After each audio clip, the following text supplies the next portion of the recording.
નમસ્કાર વિદ્યાર્થી મિત્રો, ગુડ મોર્નિંગ. મજામાં બધાએ? ચાલો આજે આપણે પાઠ 8 ની અંદર સજીવો કેવી રીતે પ્રજનન કરે છે એ પાઠ આપણે જોતા હતા. એમાં લિંગી પ્રજનન અને અલિંગી પ્રજનન. જે એક જ સજીવો હોય એ લિંગી પ્રજનન કરે, અલિંગી પ્રજનન કરે છે, અને જેમાં બે સજીવો દ્વારા પ્રજનન ક્રિયા થાય એને લિંગી પ્રજનન કહેવાય. આવું આપણે જોયા હતા. અલિંગી પ્રજનનના 5 પ્રકારો હતા. પછી લિંગી પ્રજનનમાં આપણે નર પ્રજનન તંત્ર અને માદા પ્રજનન તંત્ર જોતા હતા. હવે માદા પ્રજનન તંત્રની અંદર એક પોઈન્ટ હતો, જ્યારે અંડકોષનું ફલન થતું નથી તો શું થાય છે. આવો એક પોઈન્ટ છે, જ્યારે અંડકોષનું ફલન થતું નથી તો શું થાય છે. તો આપણે જોઈએ, જો અંડકોષનું ફલન થતું જ નથી તો તે લગભગ 1 દિવસ સુધી જીવિત રહી શકે છે. અંડકોષ છે જે એનું ફલન ન થાય તો એ શું થાય, 1 દિવસ સુધી જીવિત રહે અને પછી અંડકોષ છે એ મૃત્યુ પામે. 24 કલાક સુધી એ જીવિત રહેતો હોય છે. અંડાશય કે અંડપિંડ પ્રત્યેક મહિને એક અંડકોષને મુક્ત કરે છે. આવું યાદ રાખજો, વિકલ્પમાં ખાલી જગ્યામાં આવે. અંડાશય કે અંડપિંડ, જે બે બાજુએ વાલના દાણા આકારના જે અંડપિંડો આવેલા છે, આ અંડપિંડ છે એ દરેક મહિને એક અંડકોષને શું કરતા હોય છે, મુક્ત કરતા હોય છે. તેથી ફલિત અંડકોષની પ્રાપ્તિ માટે ગર્ભાશય પણ દર મહિને તૈયારી કરે છે. એટલે કે ફલિત અંડકોષને મેળવવા ગર્ભાશય પણ એને તૈયાર કરે છે. પોતાની દિવાલોને કેવી બનાવતા હોય છે, જાડી બનાવે છે, અને તેની અંતર દિવાલ માસલ તેમજ જાડી બને છે. જો અંડકોષનું ફલન થાય તો દિવાલ ગર્ભાશયની જાડી અને માસલ બનતી હોય છે. એટલે ગર્ભાશય પણ દર મહિને ફલિત અંડકોષને મેળવવા માટે પોતાની દિવાલને માસલ અને જાડી બનાવે છે. જો અંડકોષનું ફલન થાય તો તે સ્થિતિમાં ગર્ભને પોષણ મળવું આવશ્યક છે. એટલે કે અંડકોષનું ફલન થઈ જાય તો એને ગર્ભાશય દ્વારા શું મળતું હોય છે, પોષણ. જે ગર્ભાશયમાં શેની રચના હતી, જરાયુ. જરાયુની રચના દ્વારા જે ભ્રૂણ છે એને માતાના ગર્ભની અંદર પોષણ મળતું હોય છે. પરંતુ ફલન નહીં થવાની પરિસ્થિતિમાં આ આવરણની કોઈ જરૂરિયાત હોતી નથી. જો ફલન ન થાય અંડકોષનું, શુક્રપિંડ કોષ દ્વારા ફલન ન થાય તો આવી કઈ એને જરૂરિયાત રહેતી જ નથી. તો એ અંડકોષ છે 1 દિવસ જીવિત રહી અને પછી મૃત્યુ પામે છે. તેથી આ આવરણ ધીરે ધીરે તૂટી જઈને યોનિ માર્ગમાંથી રુધિર તેમજ શ્લેષ્મના રૂપે શરીરમાંથી બહાર જાય છે. આ ચક્રમાં લગભગ 1 મહિના જેટલો સમયગાળો લાગે છે અને તેને ઋતુસ્રાવ અથવા તો રજોધર્મ કે માસિક સ્ત્રાવ કહે છે. લગભગ 2 થી 8 દિવસ સુધી ચાલે છે. એટલે કે ગર્ભાશયની જે માસલ દિવાલ છે એ ફલિત અંડકોષ નથી. એટલે એવી પરિસ્થિતિની અંદર જે આવરણ તૂટે, ધીમે ધીમે ગર્ભાશયે જે આવરણ બનાવેલું હોય એ આવરણ તૂટે એટલે યોનિ માર્ગ દ્વારા એવું શ્લેષ્મ અથવા તો એક રુધિર જે શરીરની બહાર નીકળે છે એ 1 મહિનો સુધી ચાલતું હોય છે. 1 મહિનાના સમયગાળા પછી આવું થાય છે અને એને ઋતુસ્ત્રાવ અથવા તો રજોધર્મ કે માસિક સ્ત્રાવ કહેવામાં આવે છે, જે 2 થી 8 દિવસ સુધી એવું ચાલતું હોય છે. હવે એના પછીનો પોઈન્ટ છે પ્રાજનિક સ્વાસ્થ્ય. જે પ્રજનન ક્રિયામાં જે અંગો ભાગ લે છે તેના દ્વારા પણ અમુક રોગો ફેલાતા હોય છે. એટલે એના સ્વાસ્થ્ય જાળવવું જરૂરી છે. આપણે જોઈ ગયા તેમ લૈંગિક પરિપક્વતા એક ક્રમિક ક્રિયા છે અને તે એવા સમયે થાય છે જ્યારે શારીરિક વૃદ્ધિ પણ થતી હોય છે. એટલે કે આપણે જોયું હતું કે જેમ જેમ શારીરિક વિકાસ થાય છે એમ લૈંગિક ક્રિયાઓનો પણ શું થાય છે, વિકાસ થાય છે. એવું આપણે આગળ જોયું. તમે કિશોરાવસ્થામાં હોય ત્યારે લૈંગિક અંગોનો તમારો ધીમે ધીમે વિકાસ થાય છે એવું આપણે જોયું હતું. આમ અમુક હદ સુધી થયેલી લૈંગિક પરિપક્વતાનો અર્થ એવો નથી કે શરીર અથવા મન પ્રજનન ક્રિયા અથવા તો ગર્ભધારણ યોગ્ય થઈ ગયા છે. તે પછી આપણે આ નિર્ણય કેવી રીતે લઈ શકીએ છીએ કે શરીર તેમજ મગજ હવે આ મુખ્ય જવાબદારી માટે યોગ્ય થયું છે. એટલે કે ખાલી લૈંગિક ક્રિયાઓનો જે અંગોનો વિકાસ થાય છે એટલા માટે એવું નથી કે તમારી શરીર છે એ હવે અથવા મન છે એ પ્રજનન ક્રિયા માટે તૈયાર છે, એવું નથી. શરીર તેમજ મગજ આ બે ક્રિયાઓ માટે એ ત્યારે જવાબદારી જ્યારે પૂર્ણ રૂપે તમે સદ્ધર બની જાઓ, અમુક ઉંમર થાય ત્યારે તમારું મગજ અને તમારું શરીર આ બે છે એ કામ કરે છે. આ મુદ્રાને લઈને આપણે બધા પર કોઈને કોઈ પ્રકારનું દબાણ છે. બની શકે કે આપણા મિત્રો તરફથી આપણે ઈચ્છીએ કે ન ઈચ્છતા હોઈએ પણ અમુક પ્રવૃત્તિમાં ભાગ લેવા માટે દબાણ હોય. કુટુંબ તરફથી લગ્ન કરીને સંતાનોત્પત્તિ માટેનું દબાણ હોઈ શકે છે, એટલે કે અમુક એવા દબાણો હોય છે તમારા માટે. મિત્ર તરફથી કોઈ એવું દબાણ હોય, અમુક ઉંમર એવી હોય તો એ દબાણ હોય. પછી કુટુંબ તરફથી તમને કોઈ લગ્નનું દબાણ હોય કે તું લગ્ન કરી લે એવું દબાણ હોય. લગ્ન કર્યા પછી સંતાનોત્પત્તિ એટલે કે બાળકો કરવાનું દબાણ હોય. આવું બધું તમારા ઉપર હોય છે. તો વળી સરકારી સંસ્થાઓ તરફથી બાળકો ન થવા દેવા માટેનું દબાણ હોય. એટલે સરકારી સંસ્થાઓ એમ કે બાળકો ઓછા, 1 થી વધુ હોવા જોઈએ, 1 અથવા તો 2 થી વધુ હોવા જોઈએ નહીં. આવી પરિસ્થિતિમાં કોઈ પણ નિર્ણય લેવો ખૂબ જ અઘરો હોય છે. એટલે કે આવી પરિસ્થિતિ હોય બધાયની, મિત્રો તરફથી કોઈ તમને દબાણ હોય, કુટુંબ તરફથી હોય, સરકાર તરફથી હોય, ત્યારે તમારે નિર્ણય લેવો ખૂબ અઘરો હોય છે. જાતીય સમાગમ કે સંવનનની સ્વાસ્થ્ય પર પડનારી અસરોના વિષયમાં પણ આપણે વિચારવું જોઈએ. આપણે ધોરણ 9માં અભ્યાસ કરી ગયા છીએ કે એક વ્યક્તિમાંથી બીજી વ્યક્તિમાં રોગોનું થતું સંચરણ કે વહન અનેક રીતોથી થઈ શકે છે. જાતીય સમાગમમાં પ્રગાઢ શારીરિક સંબંધ સ્થાપિત થતો હોવાથી આશ્ચર્યની કોઈ વાત નથી કે અનેક રોગોનું સંચરણ કે સંક્રમણ પણ થઈ શકે છે. એટલે કે જાતીય સમાગમ કે સંવનનની ક્રિયા દ્વારા પણ અમુક રોગો છે એ તમારા શરીરની અંદર જતા હોય છે, એનાથી થતા હોય. ઉદાહરણ તરીકે HIV છે તો એ જાતીય સમાગમ દ્વારા ફેલાતો રોગ છે. બધા રોગો એવા ન હોય કે જાતીય સમાગમ દ્વારા થાય, પણ અમુક રોગો એવા હોય છે જે ધોરણ 9માં આવતું હતું પણ આપણે એમાં કંઈ ભણ્યા નહોતા કે જાતીય સમાગમ દ્વારા, જે ગાઢ સંબંધ દ્વારા એ રોગ છે એક શરીરમાંથી બીજા શરીરમાં જતો હોય છે. વહન થવું એટલે જાવું. અનેક રોગોનું સંચરણ કે સંક્રમણ પણ થઈ શકે છે. તેમાં જીવાણુજન્ય એટલે કે બેક્ટેરિયાજન્ય રોગ જેવા કે ગોનોરિયા અને સિફિલિસ તેમજ વાયરસ દ્વારા સંક્રમણ પામતા રોગો જેવા કે મસા એટલે કે ઉપસી આવેલ મોટા તલ જે ચામડી પર ઉદ્ભવે અને HIV એડ્સનો સમાવેશ થાય છે. એટલે કે અમુક જીવાણુજન્ય રોગો, અમુક બેક્ટેરિયાજન્ય, 2 પ્રકારના રોગ છે. જીવાણુ એટલે વાયરસ, અમુક વાયરસજન્ય રોગો હોય છે, અમુક બેક્ટેરિયાજન્ય રોગો હોય છે. હવે વાયરસજન્ય રોગો છે ગોનોરિયા અને સિફિલિસ, આ 2 જાતીય રોગો છે. જાતીય સમાગમ દ્વારા ફેલાતા 2 રોગો છે, ગોનોરિયા અને સિફિલિસ. યાદ રાખજો રોગોના નામ ઘણીવાર તમને પૂછાય છે પરીક્ષામાં. ગોનોરિયા અને સિફિલિસ આ જે 2 રોગો છે એ વાયરસ દ્વારા ફેલાય છે. ત્યાર પછી મસા, જે તમારા શરીર ઉપર કાળું તલ હોય છે એને આપણે મસો કહીએ ને, અવળો મોટો થઈ ગયો હોય એ મસા એટલે કે ઉપસી આવેલ મોટા તલ જે ચામડી પર ઉદ્ભવે છે. અને HIV નો સમાવેશ આ વાયરસ દ્વારા થાય છે. ગોનોરિયા, સિફિલિસ, મસા, HIV એડ્સ આ બધા રોગો છે એ જાતીય સમાગમ દ્વારા એટલે કે વાયરસ દ્વારા આપણા શરીરની અંદર ફેલાતો હોય છે. પ્રજનન દરમિયાન શું આ રોગોના સંચરણ કે સંક્રમણને અનેક રોગોને અટકાવવા સંભવ છે? શિશ્ન માટેનું આવરણ અથવા નિરોધના ઉપયોગથી આમાંથી અનેક રોગોને પ્રસરતા કેટલીક હદ સુધી અવરોધવા સંભવ છે.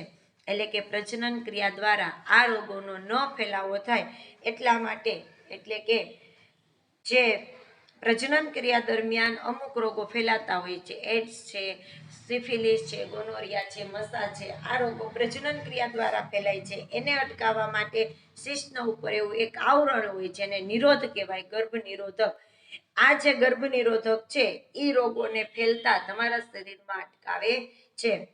જાતીય સમાગમ કે લૈંગિક ક્રિયા દ્વારા ગર્ભધારણની સંભાવના હંમેશા રહે છે.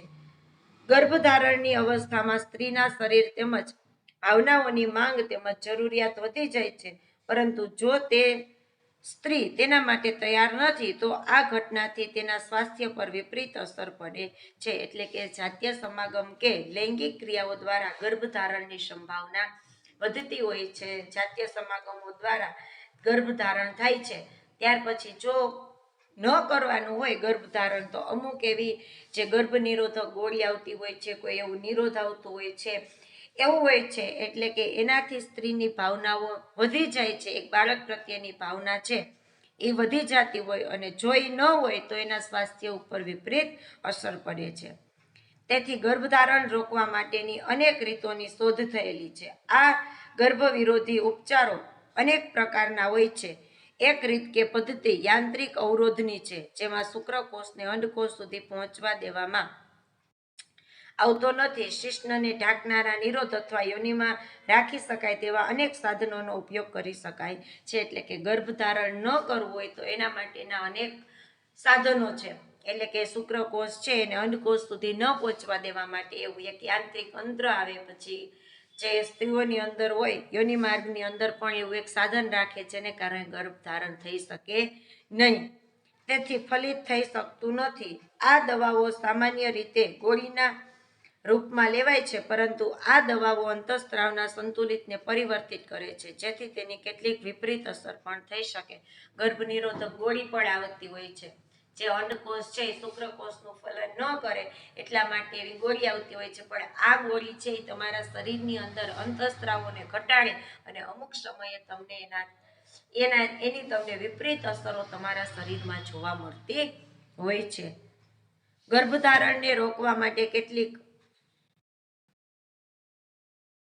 અન્ય રીતો કે પદ્ધતિઓ છે, જેવી કે આંકડી કોપરટીને ગર્ભાશયમાં સ્થાપિત કરીને પણ કરી શકાય છે. એટલે કે ગર્ભધારણ છે, પ્રશ્ન 2 માર્ક્સમાં તમારે પરીક્ષામાં પૂછાય છે. એટલે કે ગર્ભધારણ કરવા માટેની બીજા 2 રસ્તાઓ છે. દવા છે એ તમારા શરીરને અમુક સમયે નુકસાન કરતા હોય છે, એટલે નુકસાન કરે નહીં એવી બીજા 2 સાધનો છે, આંકડી અથવા તો એને કહેવાય કોપરટી, જેના દ્વારા શરીરમાં ગર્ભધારણ થઈ શકતો નથી. પરંતુ આ રીતમાં ગર્ભાશયના ઉત્તેજનથી પણ કેટલીક વિપરીત અસર થઈ શકે છે. પુરુષની શુક્રવાહિનીઓને અવરોધીને શુક્રકોષોનું સ્થળાંતર અટકાવવામાં આવે છે. સ્ત્રીની અંડવાહિની કે ફેલોપિયન નલિકાને અવરોધ ઉત્પન્ન કરીને અંડકોષને ગર્ભાશય સુધી જતો અટકાવવામાં આવે છે. બંને અવસ્થાઓમાં ફલન થતું નથી. એટલે કે ક્યારેક અમુક કેટલા બધી એવી પદ્ધતિઓ જુદી જુદી આવેલી છે, આંકડી દ્વારા, કોપરટી દ્વારા, પુરુષની શુક્રવાહિનીને કાપીને પણ ગર્ભ ધારણ છે એ અટકાવી શકાય છે. પછી સ્ત્રીઓની જે અંડવાહિની છે એમાંથી અંડકોષ છે એને ગર્ભાશયની અંદર આવતા અટકાવી શકાય છે. આવી પદ્ધતિઓ દ્વારા ગર્ભધારણ અટકાવી શકાય છે.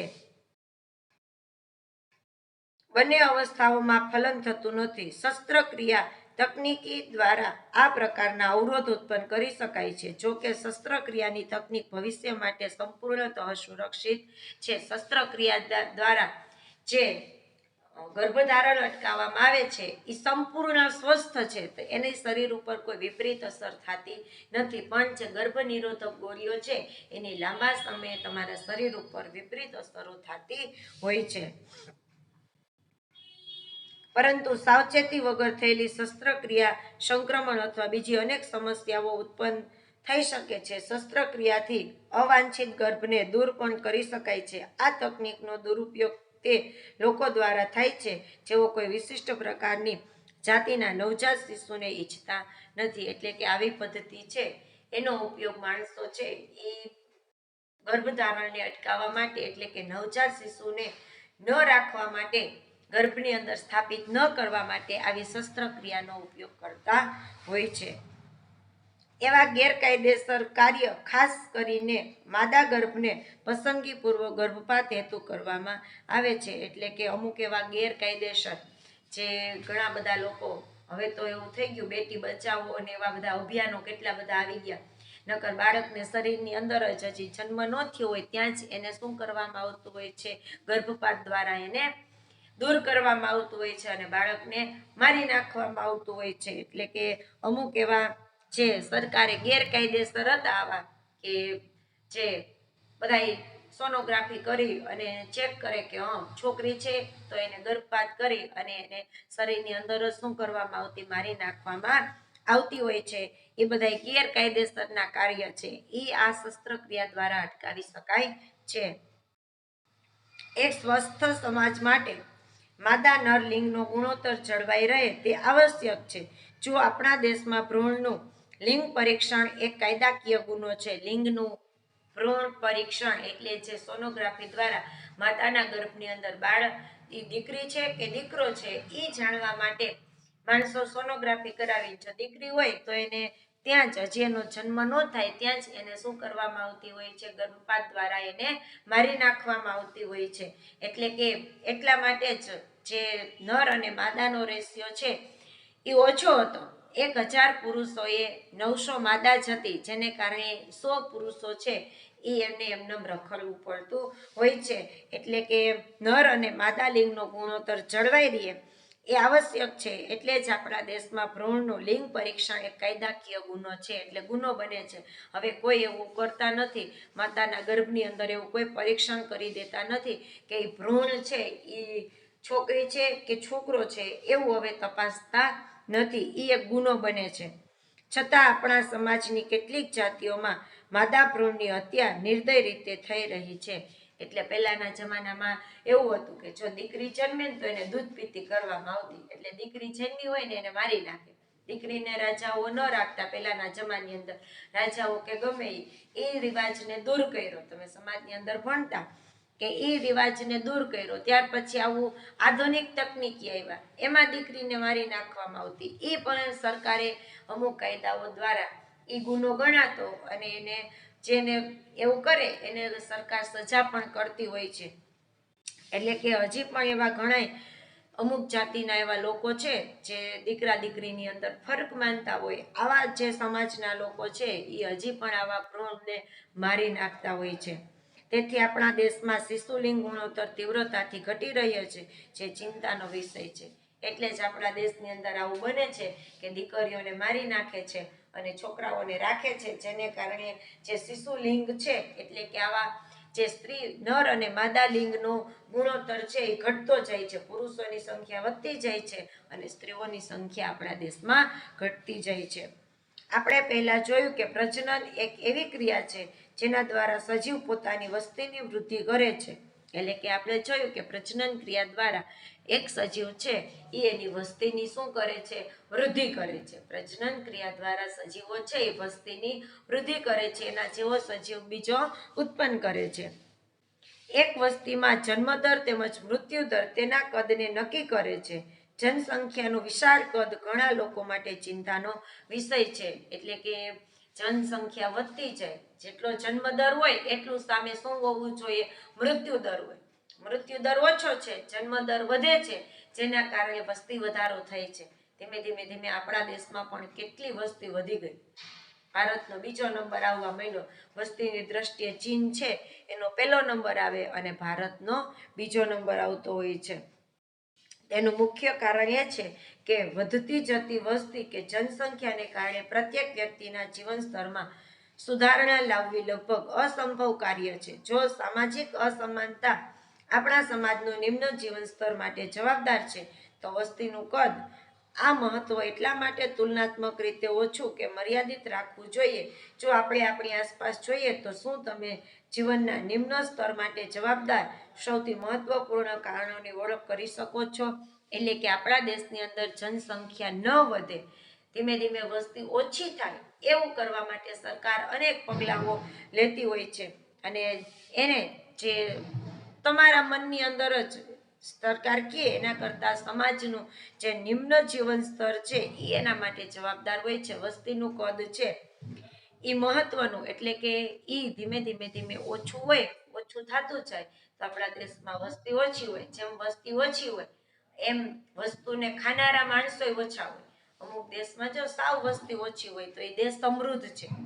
જે દેશમાં વસ્તી વધારે હોય એ દેશ છે એ ગરીબ હોય. શું કામે? કેમ કે ત્યાં માંગ વધે છે, ખાવાવાળાની માંગ છે એ વધતી હોય છે, જેને કારણે માંગ વધે એટલે શું થતું હોય છે, અમુક વસ્તુની આયાત કરવી પડે અને આયાત કરેલી વસ્તુ છે એ આપણને મોંઘી પડતી હોય છે. એટલે બીજા દેશ પાસે આપણે ઘણું બધું ઊંડિયામણ પણ હોય છે અને અમુક લોકોને જમવાનું પણ મળતું નથી. તમે જોતા હોય તો એ કુપોષણનો ભોગ બનતા હોય છે, પૂરું એને ખાવાનું પણ મળતું ન હોય.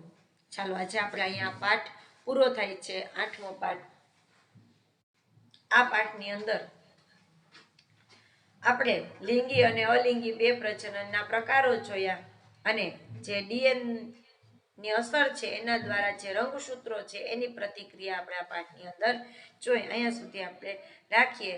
આના પ્રશ્ન છે એ તમને હું નેક્સ્ટ પીરિયડની અંદર ટીક કરાવી દઈશ, જે તમારે પાકા કરી લેવાના છે. કહેતી જાઉં છું કે વાનસ્પતિક પ્રજનન